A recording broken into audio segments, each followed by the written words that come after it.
Good evening, everybody. I'm Patrick from the Poison Pen Bookstore in Scottsdale, Arizona. And we are very happy and proud to be launching Doug Preston and Lincoln Child's brand new book, Diablo Mesa, which Barbara is holding up. And we have a very dwindling supply of signed copies left, but they will have special cards. And Barbara, you take it from here. Thank you very much, Patrick. I don't know if we can quell the telephone or not. Thank you all for joining us. This is a new configuration. We're trying to do the whole thing in the store. So Doug and I are here shoulder to shoulder, elbow to elbow. Lincoln is joining us from Florida. Patrick is joining us from the back room at the bookstore. And we're going to hope that it all works out. So indeed, we do have a few copies of Diablo Mesa left, but what's really cool is that they come with an insert. So Doug described the playing card idea because it began with Bloodless. Well, that's right. We had this idea of trading cards. You know, I was reading about these trading cards going for $2-3 million. And I thought, well, we can do some of those. So we commissioned portraits of Pendergast and Cold Moon and Constance from the very fabulous artist Bernard Lee. And those were rare enough. So now we've got, we commissioned another set of trading cards that feature Nora Kelly and Corey Swanson, also by the same artist, and they're pretty cool. They are pretty cool. Now, here's an interesting fact. The Library of Congress collects trading cards, and when we announced that there would be trading cards in Bloodless, they asked for 2 sets to add to the Library of Congress collections. So we're going to be sending them one also for Diablo Mesa. That really perked up the people at your publisher. They thought how wonderful. Yeah, I know. I mean, anything in the Library of Congress has got to be very important. So we're glad that it's next time we're going to have to issue a separate ISBN for them, you know. I'm not sure how their trading card, you know, I used to work there, but it was so long ago, I can't remember how all the cataloging went. But in any case, I think it's really fun that the trading card sets are considered to be so special, and we're really glad we get to offer them. So what we have tonight is the 3rd book for Nora Kelly and Corey Swanson. They are figures familiar to you from the Pendergast series. So the first one was called Old Bones and took place in the Donner Pass region and had a different take on what actually happened at Donner Pass a long time ago. And the second one, Scorpion's Tail, which I really love, is set in New Mexico, and so is Diablo Mesa.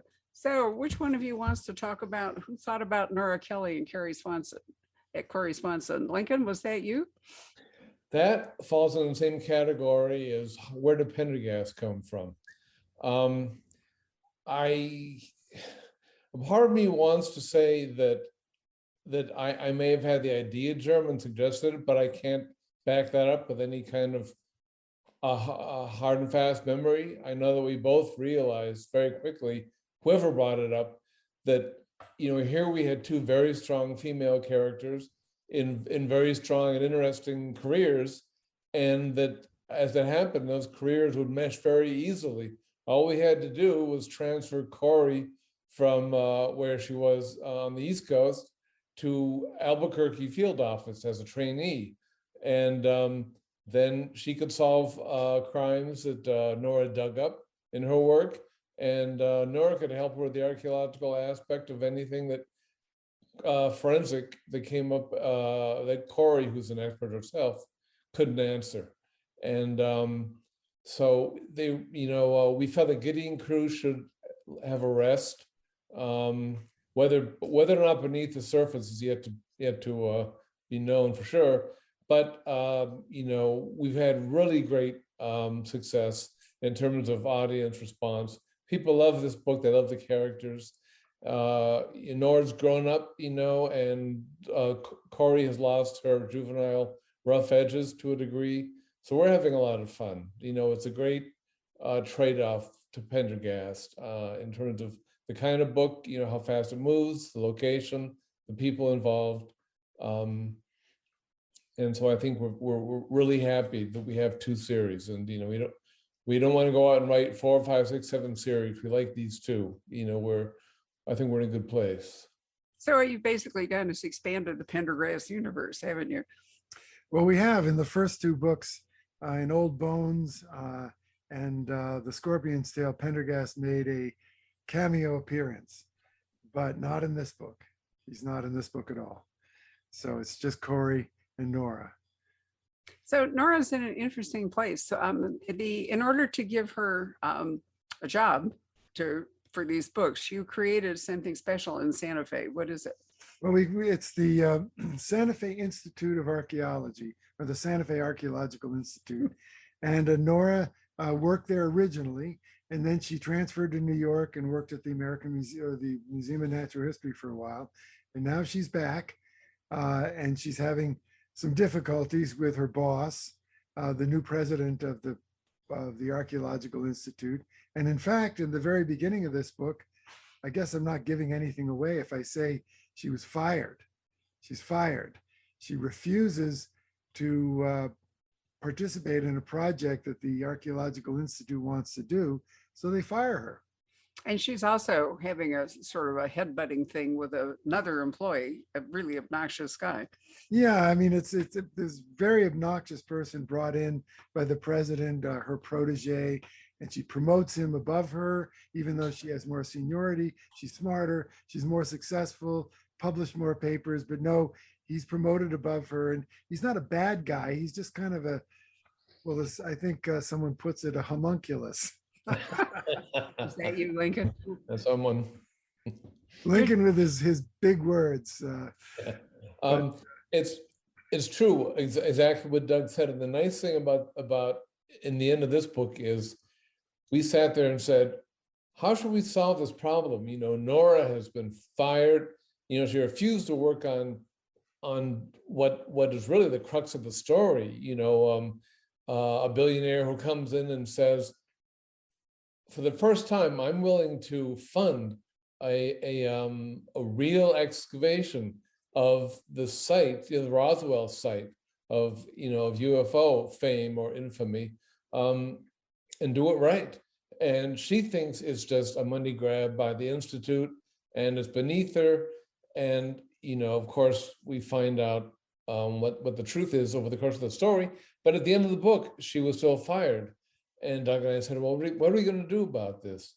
And it was, in this case, it was really fun to play God and reach down and just, it was like that car that speeds in front of you and is weaving in and out. And you said, ugh, where's a cop when you need one, to get that obnoxious person? Well, we were able to be that cop and just put things right, with the wave of a wand. It was a very, very satisfying feeling. Most of the time when you're moving these pieces on a chessboard, you're worrying about how they're going to work out, how they're going to, whether they like each other or not. But this time it was simply a question of what's the most satisfying way to end this book. And it was a lot of fun. Well, you created this universe, so you get to play God. Why not? That's right. Lincoln loves playing God. Right. So watch out. Oops. It's like playing with dolls, but culturally acceptable for me. So Doug has a certain amount of experience with not-for-profits. In fact, you are still president or chairman of the Authors Guild, right? That's right, president. And so he's familiar with the politics of not-for-profits, which can actually be more vicious than corporate politics, and also the difficulties in funding. So if you have a billionaire that comes along who's willing to drop a lot of money on you, it's almost impossible for the not-for-profit to say no. Well, that's right. I mean, the Authors Guild does not have those kinds of vicious politics at all, but the American Museum of Natural History, where I used to work, does. Yeah. And of course, those of you who read Relic, noted that a number of people in the museum were killed and had their brains eaten by a monster.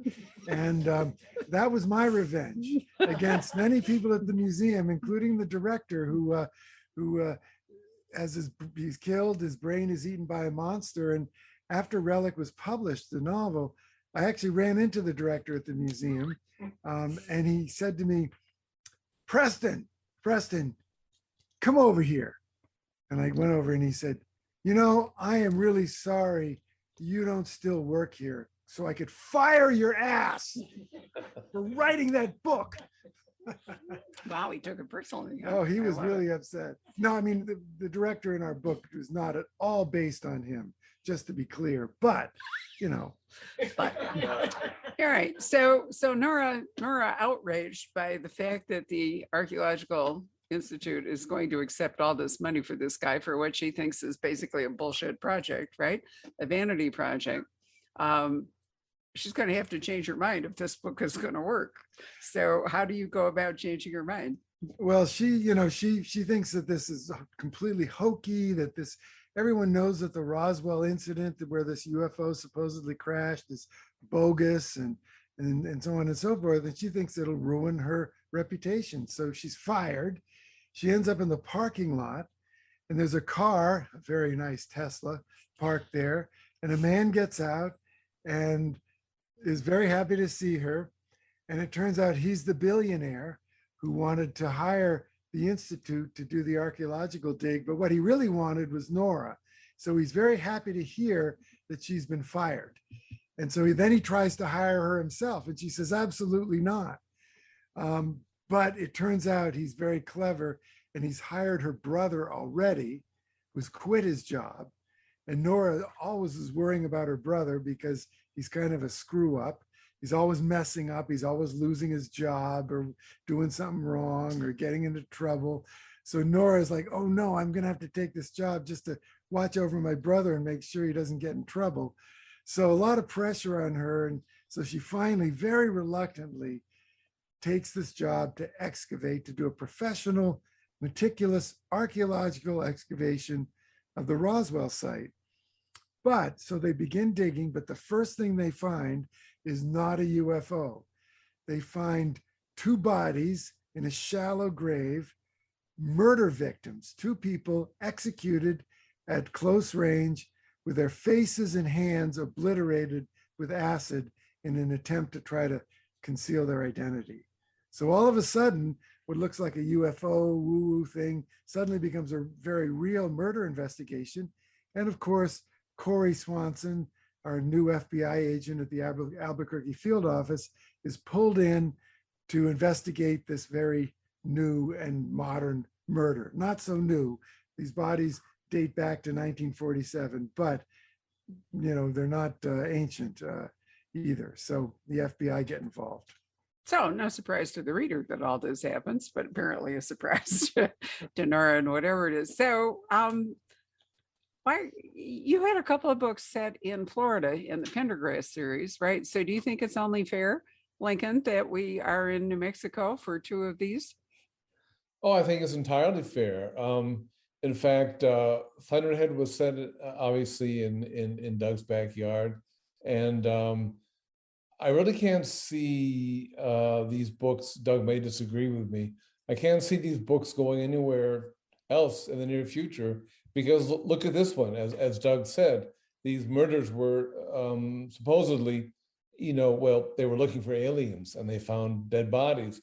And what's behind that really is the fact that not only is Roswell there, but Area 51 is nearby, and where the Manhattan Project was undertaken is close by also, Los Alamos. So there's new technology, there's science, there's history, there's aliens, there's deserts, horrible, dry, nasty deserts full of cactus. What better place to set a thriller than that? So, it's absolutely just like Pendergast is. He's in Florida. He was in Florida for a while. He's back in New York, or will be back in New York soon. But we've really associated him with New York. I think that this series is going to stay associated in the Albuquerque area for the time being. Although, Doug, I don't know. What do you think? I suppose we could at some point, if this thing gets on its steam, we could put it someplace else. Well, I think that we could branch out to other parts of the Southwest. I mean, the first novel in this series mostly took place in California, on the California-Nevada border in the Sierra Nevada mountains. So, even though Corey works for the Albuquerque field office of the FBI, she does, her work can take her out of state because, of course, the FBI is a federal investigative agency. And of course, Nora also as an archaeologist, can go out of state as well. I mean, she's not limited to New Mexico. So I don't know, anything could happen in the future. Maybe even something in that really weird state of Arizona. I mean, God forbid. Well, As long as I stay out of, Scottsdale, I mean, that place is just, but for example, they could take a busman's honeymoon, with Pendergast, we had to get him very well set before we were able to take him out in Still Life with Crows and say, putting him in Kansas, what a strange thing to do. But once I think Corey and Nora are settled enough in the series, it would be a very interesting thing to see them take I could see, for example, them taking one of those cruises where you have specialists on board, describing various things, and something, and so they're both on busman's honeymoons, and there's a murder on board, and God knows what else. so you're gonna become Clive Cussler instead of Preston and Child. Well, we're gonna rewrite the Wheel of Darkness, but do it right this time. Now, there's a lot of cool stuff in Colorado, Arizona. I mean, Doug's right. You don't have to go that far afield. Yeah. I Yeah. mean, it's a wonderful field of activity, but also New Mexico does have a lot, really and truly has a lot of very interesting mysteries associated with it that have never been solved. I mean, in the Scorpion's Tail, we dealt with the Victorio Peak treasure, Right. which has never been found. It's an enduring mystery. It's this huge amount of controversy still about it. And the Roswell site, well, we come up in our novel with an explanation which is plausible. Oh, she's laughing. What's that? Well, I'm gonna say Michael Crichton might have really enjoyed this book. So Thank you. I like gives that. you, no, seriously. If you liked the Andromeda Strain, you're going to love Diablo Mesa. I like Michael Crichton a lot. He left us too soon, in point of fact. But no, there is. You've got White Sands, you've got Los Alamos, you've got Indian ruins. You've got some. There's a wonderful line in the new Dean Koontz book called Quicksilver, which is all set in Arizona. And I've memorized this on page 60 that starts chapter 8. He references the unfortunately named Hohokam people who could not envision the rainbows and that would become Indian casinos. I mean, I just love the way he did that's a it. good But line. we do have the Hohokam. You've got Mesa Verde. Yeah. You've got Bandelier outside Santa Fe. All kinds of interesting stuff. And we have weird religious cults, No, which may bleed into the next Nora Corey novel. We're not really sure, but we have some really awful ideas about that. so I'm gonna.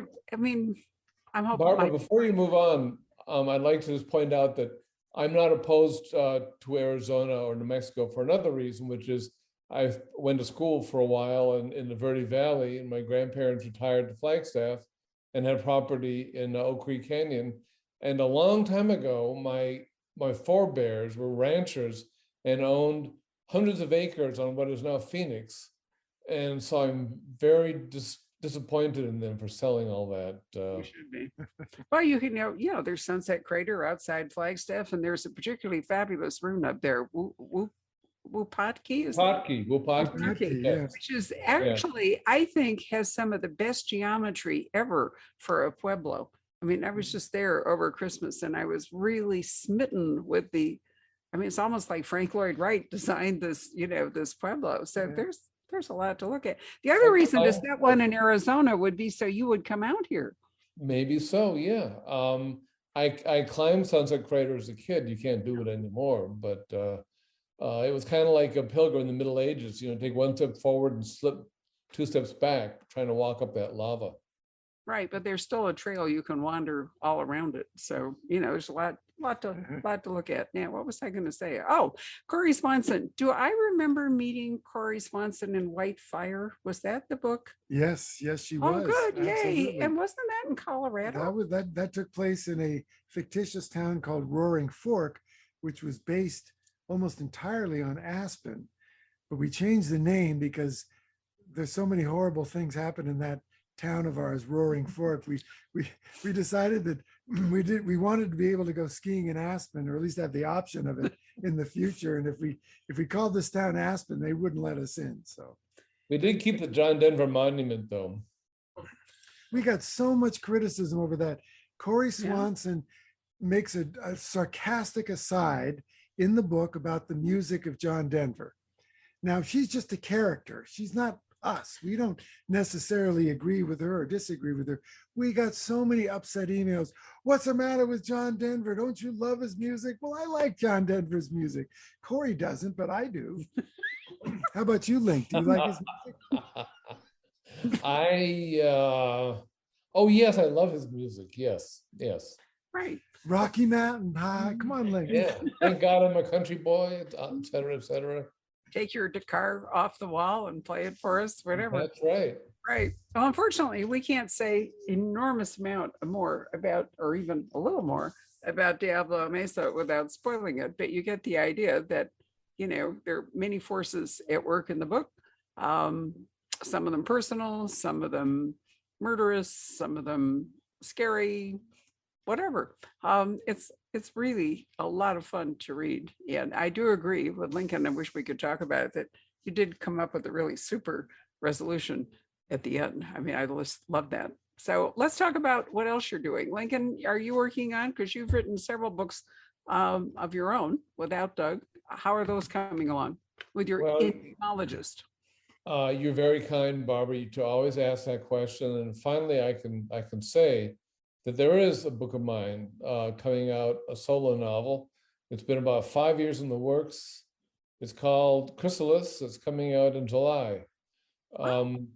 And thank God it's coming out now. It took a long time to write because, you know, I'm fairly busy with my day job. What is your day job, Lincoln? Come what? on. I'm sorry. You said that with a straight face. His day job How is did you do that? drinking martinis and playing computer games. That's his day His job. day job. I love it. Right. Okay. My day job is wrapped in the arms of Morpheus, usually until around 3 p.m. or so.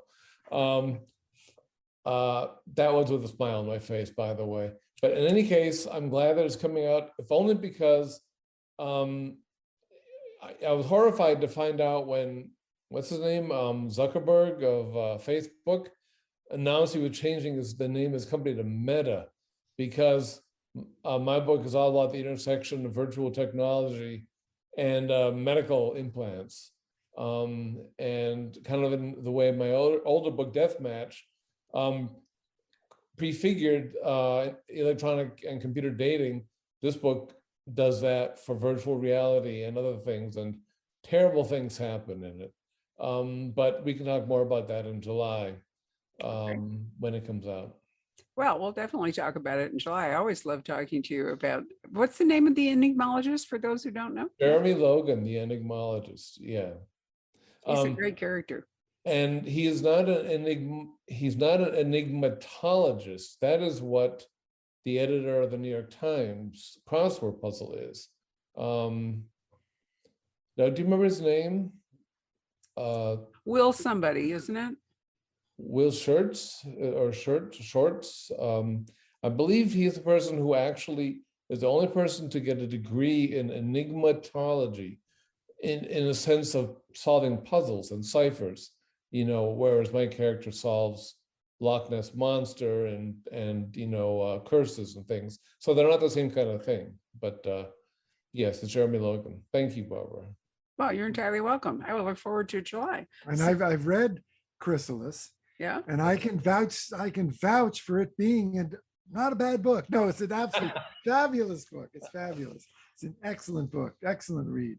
I read it I read it in 20 hours. I mean, it was just, couldn't put it down. So what are you working on? Well, I'm also working on a solo novel. I'm just starting it. I don't have a title, and I'm almost afraid to talk about it. Okay. But it does take place in Colorado. So. Boy, okay. And it introduces a new character who is an agent at the Colorado Bureau of Investigation, which is a very interesting agency. It's like the FBI, except it's strictly for Colorado. and they've got all these laboratories. They've got a homicide team. They have a crime scene investigation squad. And so when a local sheriff or a little police station in a small town in Colorado has a huge, a case that they can't handle, it's too big for them, the CBI comes in and they're agents and they collect evidence, and they have beautiful laboratories and spaces in Denver and also in other parts of Colorado. So it's really kind of an interesting law enforcement agent. It's not like anything else really elsewhere in the country. So I'm introducing a new character, an agent named Frankie Cash. That's a woman who is a homicide investigator for the CBI.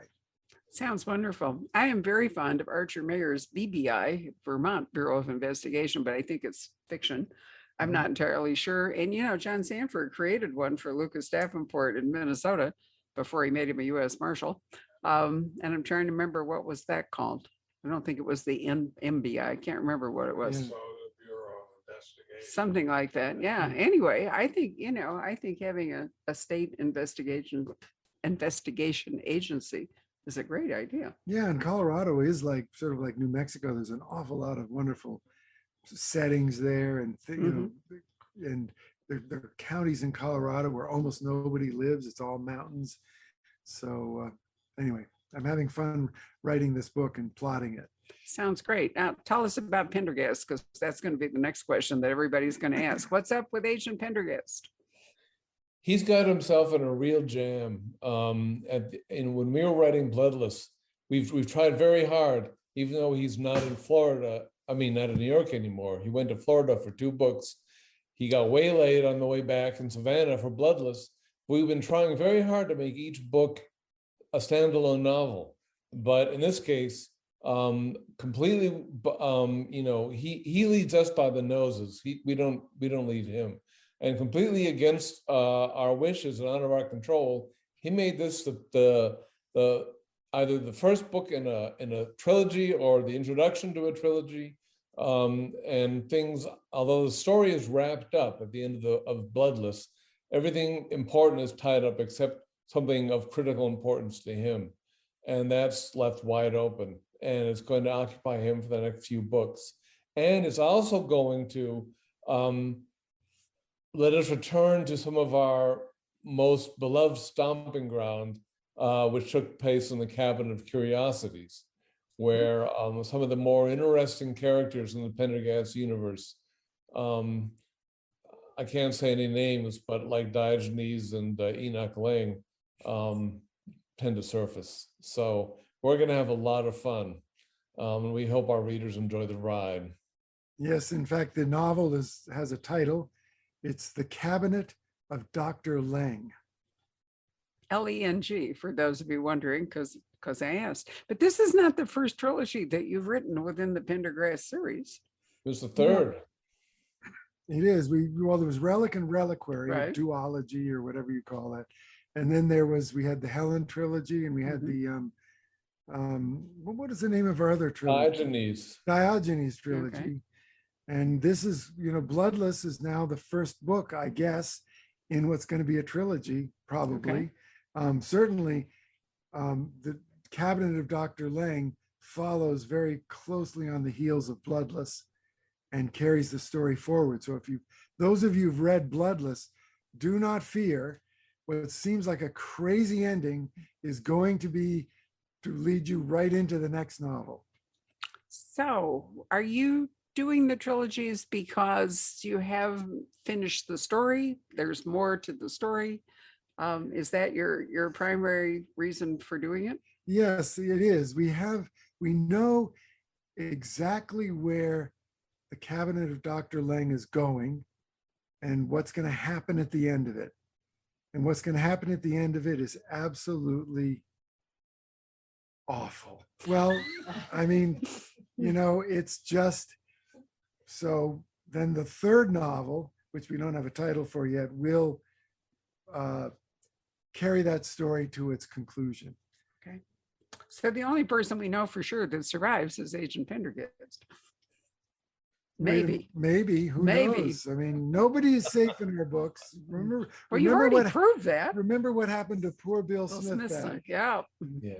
Wow. And by the way, if anybody can come up with better ideas for the titles of our trilogies, they always appear on the ad cards as the Helen trilogy and the Diogenes trilogy.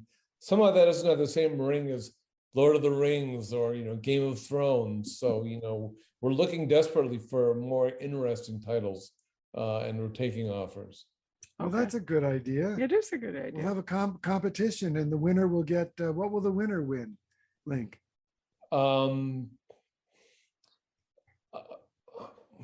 Signed copies of all the trading cards.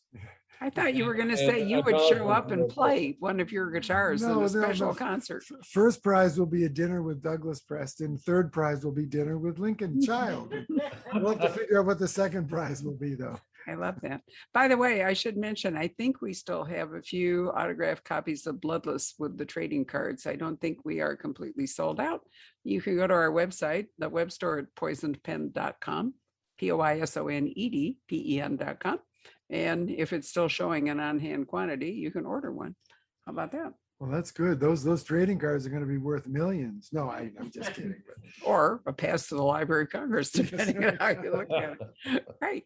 Okay. Well, I think we've covered all those bases. Why don't we see if we have questions from the audience? So, Patrick, let me summon you back in a sort of Caliban. No, you want to be Ariel, not Caliban.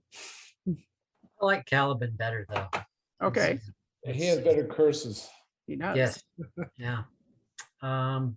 Let's see. Got a lot of people watching, guys. And yeah, let's see. Sandy says she loved Old Bones and she's been to the Donner Pass site and museum. Have you guys been there?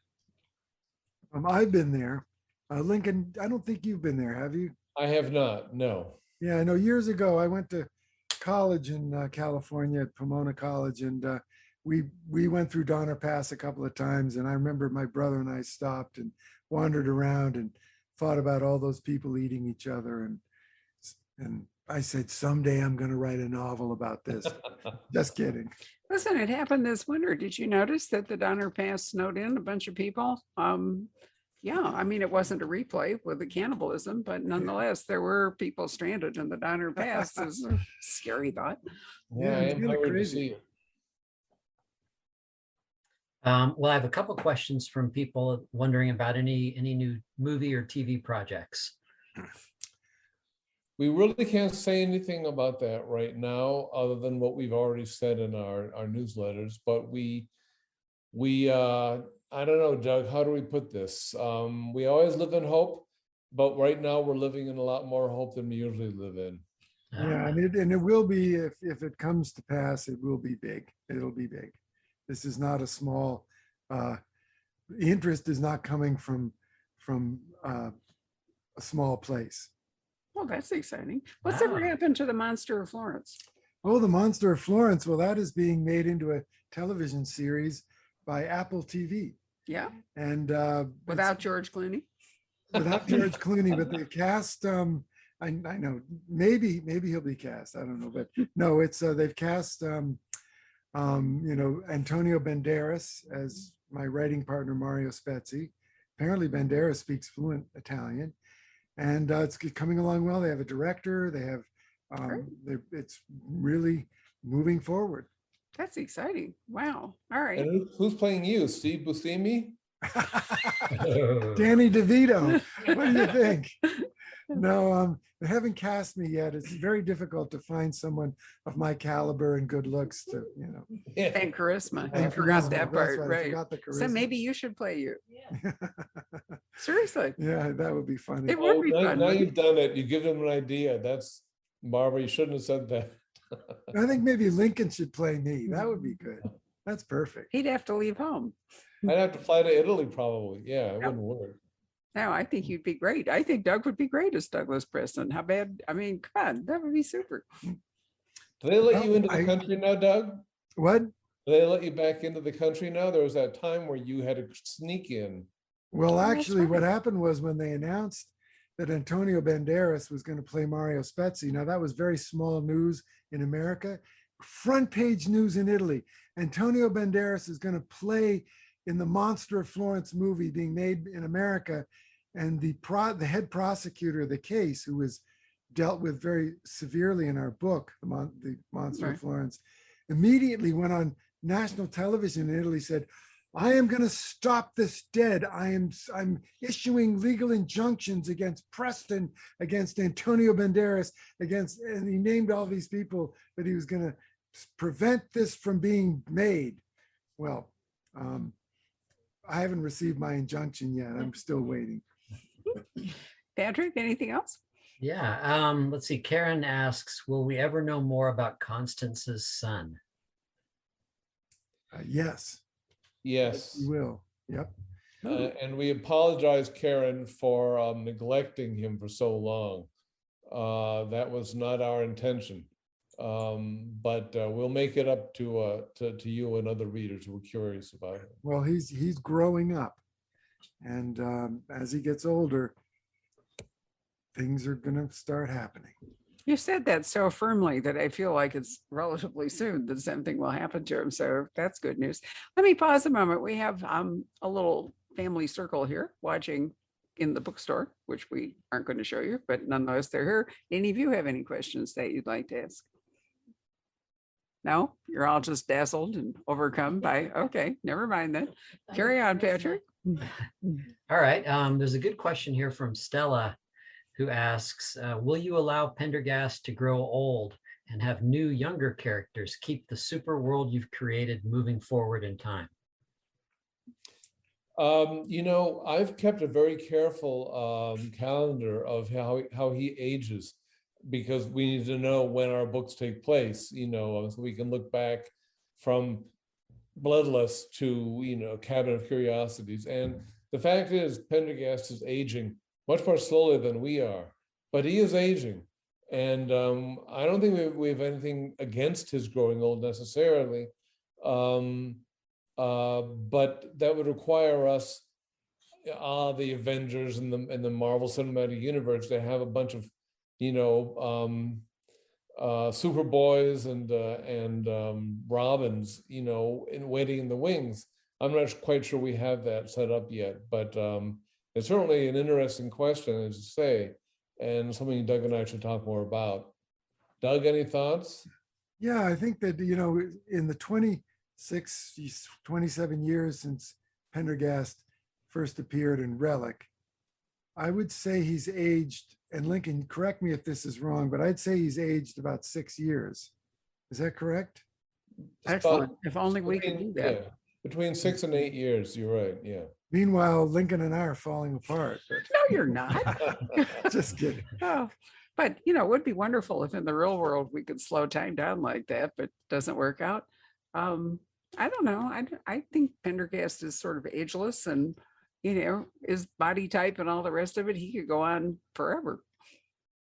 Well, Constance's son, being the Rinpoche that he is actually traveling at 0.9 C. So he will grow up a lot faster than anybody else. And he may be a good person to take over the reins when Pendergast reaches his dotage and his anecdotage one of these days. Well, the other thing is that Constance appears not to be aging at all. And the question about that is that, why is that? I guess that's the question. Why? Is she, what's she Supernatural entity? so young? Doug, are you serious about that? I'm just, well, I mean, what do you think, Lincoln? Constance hasn't aged at all. She's been 23 years old, 24 years old the whole time. I always thought that ever since the Cabinet of Curiosities took place, she's been aging at a normal rate. Except that in our last book, didn't we say she was in her mid-20s, or looked like she was in her mid-20s? I thought she was in her late teens, and this is clearly a topic that we'll have to have a summit about. Yes, that's right. Off, not in front of an audience, because I hear an argument. I feel an argument brewing. We'd like to think you have more control over your characters than obviously you do. So that's very good point. Patrick, let's have another question. Okay. Let's see. Will we see any more books set in Maine? Is the question. Not if I can help it. Well, Riptide was set in Maine, and that was, I don't know. That's a good question. Maybe. We'll see. I mean, it's a wonderful setting. Let's see. David asks, or he says, please cast Paul Bettany as Pendergast in any potential movie in the future. He would be perfect. Any Well, casting choices that you well, can reveal? all I can say is I hope that you are a Hollywood mogul, because we would love to cast him in a Pendergast series on television, but like a limited series or maybe even unlimited. I think that there's such interest for that. But sadly, authors don't actually have casting decisions, so it'll be up to the production company, the showrunner, and the producer, not the authors. Yeah, it's like when they cast Jack, who was it? Who was cast as Jack Reacher in Tom the film? Cruise. Tom Cruise, which in my view was totally inappropriate.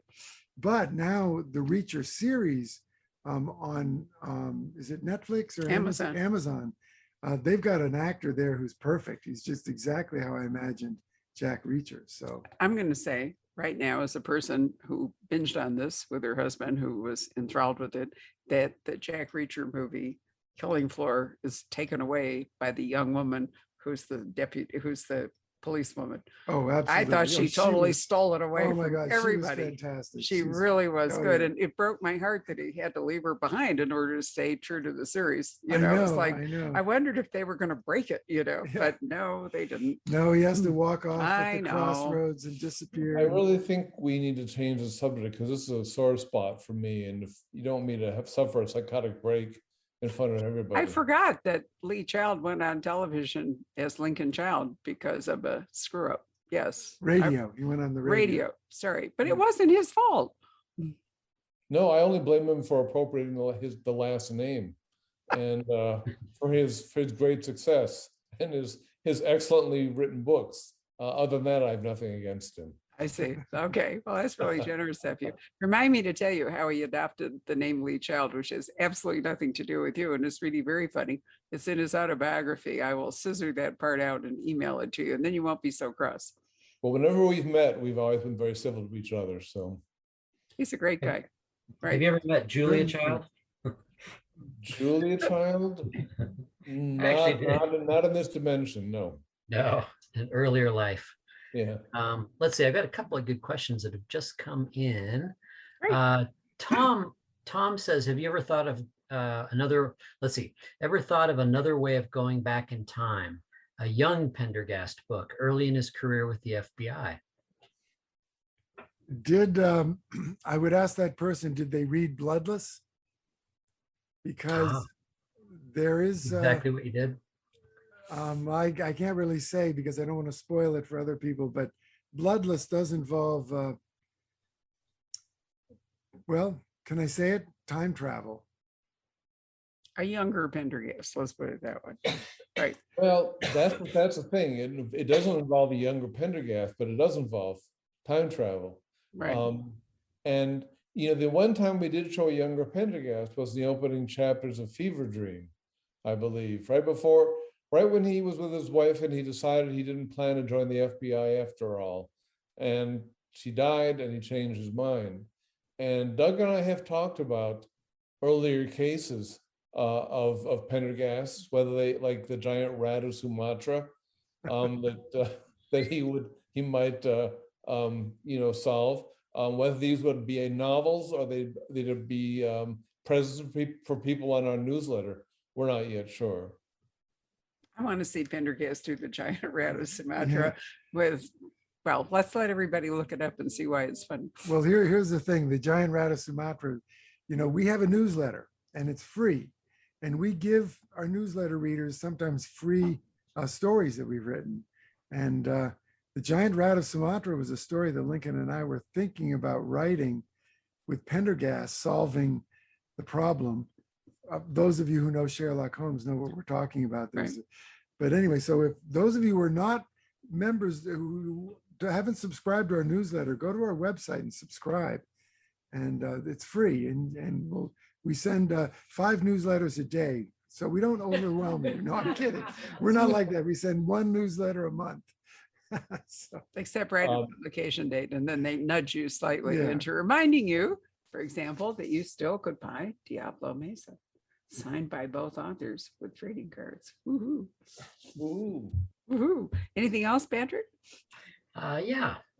Let's see. This question is from, I believe it's Linnea. Sorry if I blew that. Will Nora ever meet Bill's twin brother? Well, he's not a twin brother, is he, Doug? yes, We he haven't is. argued before. Yes, he is a twin brother. Okay, if you say so, I want, at our summit, we'll talk more about that too, as well as Constance's age. But I think that's a fantastic idea. And Pendergast has met him, obviously. So I think Nora certainly should, Why not? probably in the Nora series. How about, let's see here. Okay, somebody says regarding Constance, if I remember correctly, I thought you guys used to describe her as 19 or so in her earlier appearances. Could totally be making that up though. Well, that person, I applaud them for backing up my argument. You see, she's aged 4 years and she's 23 now or 25. Maybe that's something that won't be necessary, Doug. Oh, well, I better go back and read some of those books that I wrote. Right that we here, a wrote. rift is widening in the But, Oh, Pendergast but universe. this person has just put the riff back together again. So thank you very much. I always thought of her as being in her early 20s. I never thought of her as being a teenager, but well, I defer to you, Lincoln. Well, remember in the first book she appeared, that was Still Life with Crows, and we were out in Kansas and we didn't really have much, we weren't thinking much about what was going on in New York at the time.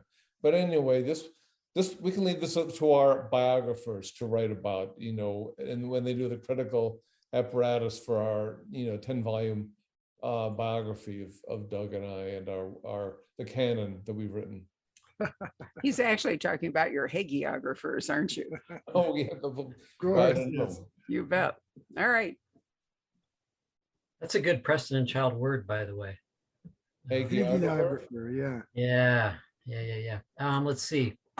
Okay. Oh, Ross has a good question. With the current popularity of The Curse of Oak Island on the History Channel on now, is there a thought of a sequel to Riptide? Good Well, question. that is a really good question, and that's a very interesting question because I think that there could be a sequel to Riptide. I mean I spent 3 weeks up at Oak Island with those treasure hunters, writing a story for Smithsonian Magazine, and that's where the idea originally came from. And when it was published in Smithsonian, they told me years later, they said that article of yours is the most popular article we ever published in our magazine. Is that the and- one where you did the coffer-dam? Yeah, I had no idea what a cofferdam was until I read Riptide. So I'm pointing it out because there's educational value in actually reading the Pendergast series. Describe a cofferdam. Well, it's a dam that's built to hold back water, and then you build the dam, and then you pump water out of an area that you built the dam around, and then you can work there. You can build a foundation for something, and then you take the dam out, and the water flows back. But you're in the ocean. Yeah, in the ocean. That's yeah. the hard part, is trying to envision building a dam in the ocean. But once you get past that, And that's the book where I suggested to Doug, we ought to have an architect get kidnapped by the pirate and build an upside down cathedral in the ground to serve as the Oak Island, the Ragged Island pit. And I made that suggestion after chewing on 10 peyote buttons, which I don't normally do. No, Just kidding. that was Lincoln's brilliant idea, and the McAllen, the architect of the money pit, was really based on Sir Christopher Wren, who was an English architect. he's the one that rebuilt London after the Great Fire and Ex- built St. Paul's Cathedral and so forth. Yeah. Exactly, and he knew how to build a steeple, a huge, cathedral spire. And Mhm. so our character McAllen is a Christopher Wren type, and he's kidnapped by pirates, and they want to bury their treasure, and he conceives of this architectural masterpiece, which is a steeple turned upside down and into the ground, and the treasure at the bottom, and booby trapped. But I'd like to ask that person who asked that question, what they would think a sequel should end, because I don't know about you, Doug, but I think if you ever write a sequel to Riptide, they have to find the treasure at the end. You can't have two books where they both end in That's right. I agree. Disappointment. Right. Yeah. They have to find the treasure. Absolutely. But Riptide's a terrific book. That would be fun. If only Yeah. there were time to write like 4 books a year. Yeah. Yeah. Yeah. Hard. Well, we sold that. We sold that book to was it 20th Century Fox? I mean, they paid money to make a movie out of that book, and they never made the movie. Opelson? Well, maybe it's not too late. They told us that they had hired a script doctor for $200,000 a week to fix the script, and we saw the script after he fixed it, and it was even worse than before he fixed it. And so we suggested that we could do the same for $100,000 a week, but they didn't take us up on that. Let's see. Okay, there's a question. Where was it? I'm sorry. Okay, Kathleen wants to know a little bit more about your writing process.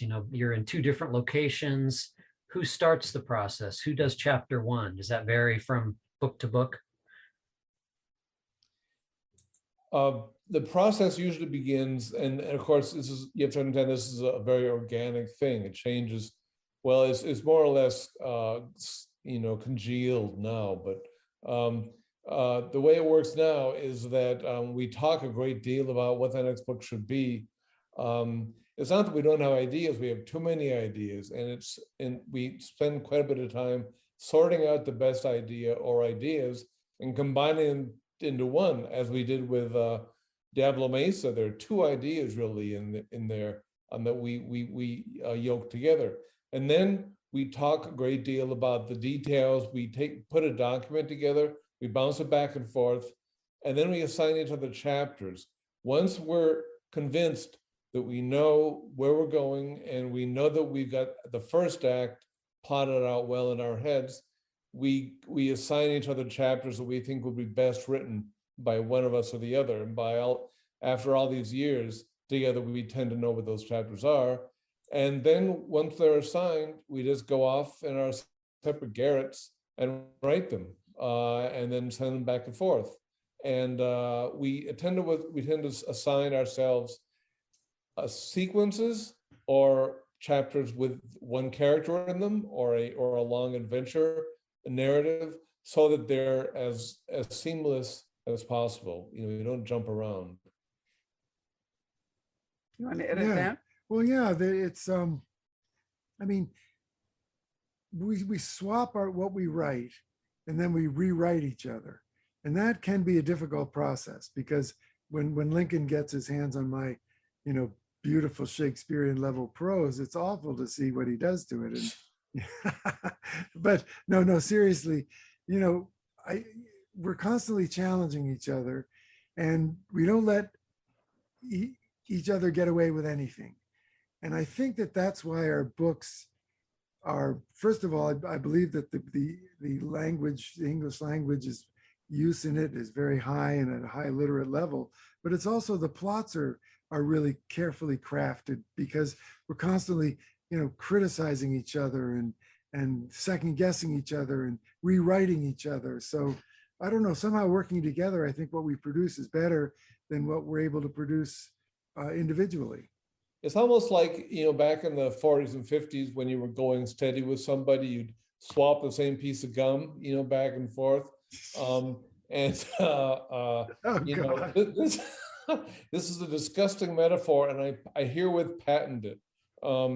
And so the reader will know that by the time we're done, that plot is very well chewed and ready to be enjoyed.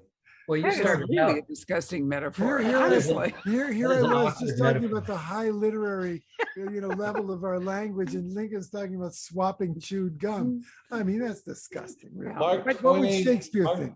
Mark Twain would be in my corner, and I'll bet he fights better than Shakespeare does. Probably would. So basically what happens is that they achieve a third voice that is different than if it were all Lincoln or all Doug.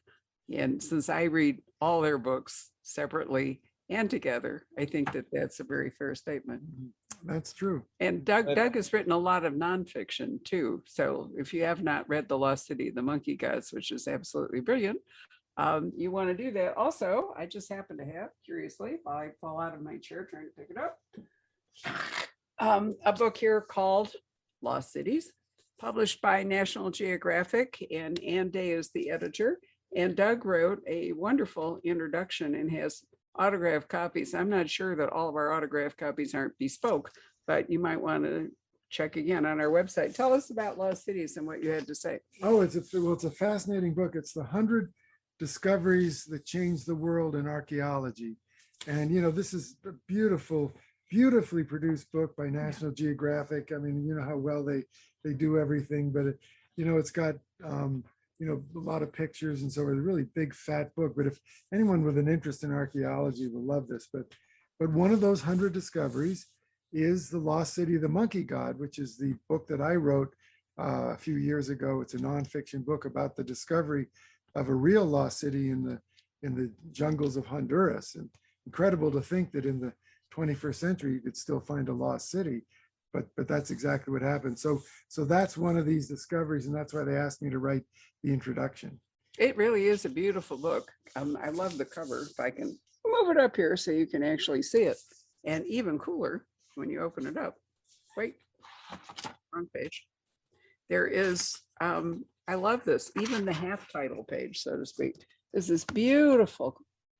And Doug actually signed some of them on that page sort of by mistake. So you might get one of those. But anyway, I do think that your styles over the years have meshed beautifully. And I can remind everybody that originally Lincoln was Douglas's editor.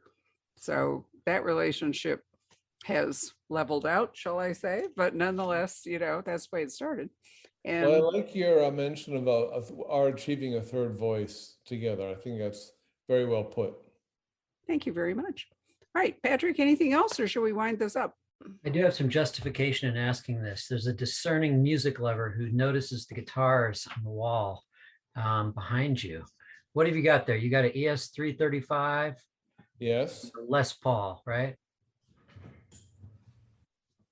Yes, a Les Paul custom shop. And let me congratulate that discerning viewer, and let me assure him or her that they sound a lot better hanging on the wall than they do when I play them. So for those of you who really Guitars, love yeah. it, I would like to recommend the Musical Instrument Museum here in Phoenix has an amazing new display. And one of them, because I was just there looking at it, is Jimi Hendrix's left-handed Stratocaster.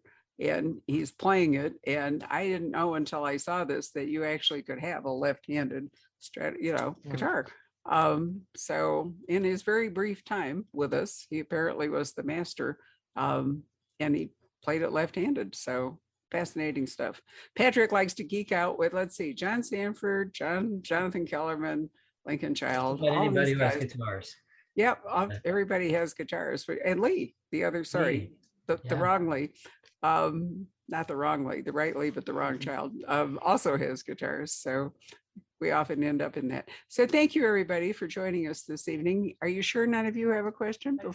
You do have a question. Wonderful. Just to follow up, because this is my first time seeing you, and you talking about your writing process. Is there some place or some mind that has all your chronological, what Pendergast did all along and who was there and how that all flows over time? Do you both keep track? Is it on somebody's wall? A series No, Bible is that- what that- she's asking Yeah, for. we don't, with 23 Yeah. Pendergast novels, we have not kept that absolute tome, that huge, encyclopedia of information about Pendergast. And that's However, why Lincoln and I sometimes have disagreements about things. Does Pendergast like opera or not like opera? So have Doug, to we'd go be back. remiss if we didn't point out the fact that somebody is doing that labor for us. That's right. We have a friend and a reader, a very passionate reader named Jeff Ayers, who's also an Oh, author. right. And he is writing the companion book to the Pendergast series. And he's doing all this research. And I find that I'm sure that we'll be using it ourselves as a research tool as we go forward. I'm sure you will, because it Yeah. is hard to keep track of all that. Sometimes fans can cooperate in that.